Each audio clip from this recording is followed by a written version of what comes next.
Look at South Africa now, looking at the German newspaper, Südafrika's Wahl, South Africa's election, as sort of an assessment of the situation in South Africa up to this point since the apartheid era. But the election, although it says here that the African National Congress have won with a 66% majority, actually they didn't win everywhere, did they? And there was news today about a loss in a key area as well. Just tell us a little bit about how the election tallied up in the end. Yes, I'm afraid it's a resounding victory for the ANC. There's no doubt about that.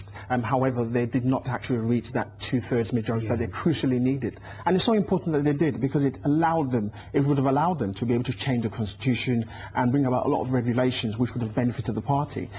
Because clearly, they've been riding the wave for some time of the wave of them actually fighting against this racist regime that they overthrew. So if you think about it, and this is now the fourth election. This is the fourth election, 15 years on, 15 years. And clearly Zuma wanting to make a difference. But poverty, inequality, access to jobs, access to services, a major problem in that country. I mean, the article does acknowledge major steps in that process of 3 million social homes have been built, there is family credit, there are pensions, 12 million South Africans claiming social benefits.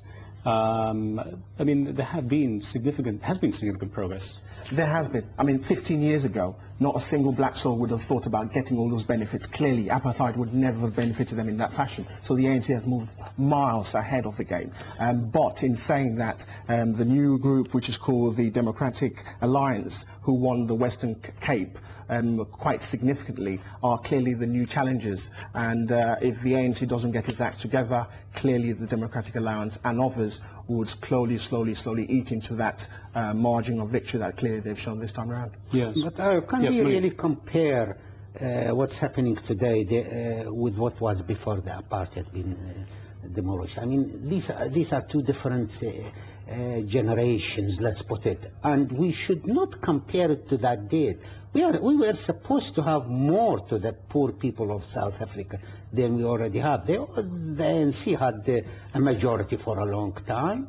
Why haven't they done that much? Well, 15 years. I mean, they've come through the liberation movement, and they're now becoming a political party, and they're sort of on the wave of that movement and enjoying the benefits of that. And clearly what's happening is that those who are voting now are people who've lived it, experienced it, and understand exactly what the ANC stands for, which is above and beyond just the name. It's now become a symbol in its own right, if I may say so. But it means that the next generation, who clearly are the ones who will be voting next elections and the elections thereafter, who have not experienced this, who don't actually have any affiliation with what the ANC stands for, who start questioning and asking the right questions as to why haven't you delivered? Okay, and that's where the change will bring about. They're going to be tougher on him. I mean, the article does point out that half of the South Africans are living in extreme poverty, are without employment, and that Zuma has promised a better future for them.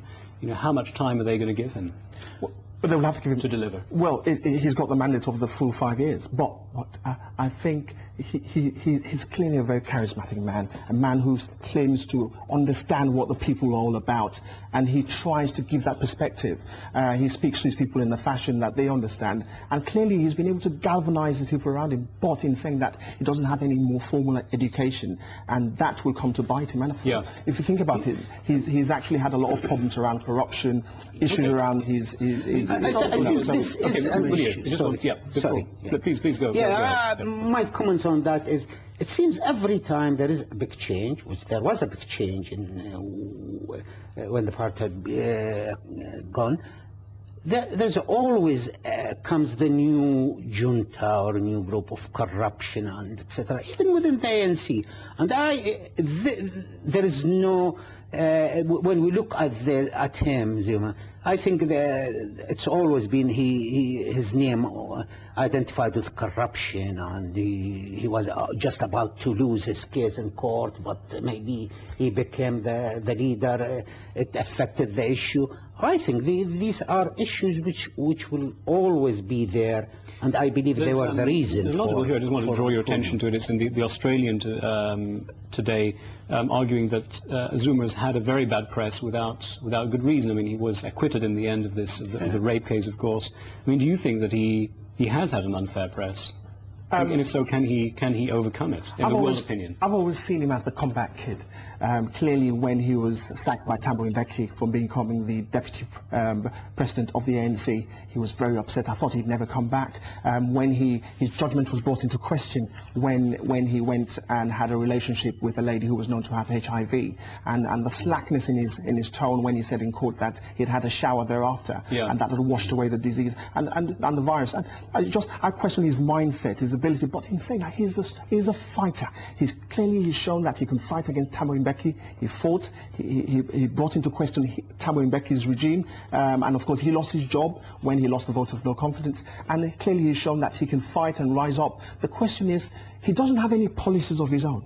That's the problem. He's got no policies. He'll have to hug very tightly the manifesto of the ANC and follow exactly what Nelson Mandela, Thabo Mbeki and Mklente more recently have carried on. But their ideas clearly haven't worked. The margins between the rich and the poor have got even bigger. So he would have to try and come up with new ideas, or else next election, I'm afraid, COPE and the DA, clearly two new aspiring groups would come in and take a lot of... Just briefly, before we leave South Africa, there is, as the article concludes, there is also the issue of his relationship to South Africa's whites as well, and that they have been to some extent there is a positive message to them as well, that there will be less racist tones in his policies, perhaps. Do you think that he will succeed in holding them in the country, when many of them hold foreign passports and could disappear with their money? One advantage that he's got is the fact that he didn't get a two-thirds majority. At least those individuals that you're talking about, of the white South Africans who've got British passports and other nationality, may think about leaving because they don't have a lot of faith in him. But the fact that he doesn't have the mandate to change the constitution, they'll keep him in check. A lot of the multinational companies actually feel very, very satisfied that they didn't get the two-thirds majority simply because his credibility is in question and his ability to actually run the country. But I think over time we may see a different man. Who knows? He's an enigma. No one knows exactly how he's going to perform. I'm afraid we'll talk about this in a month's time and see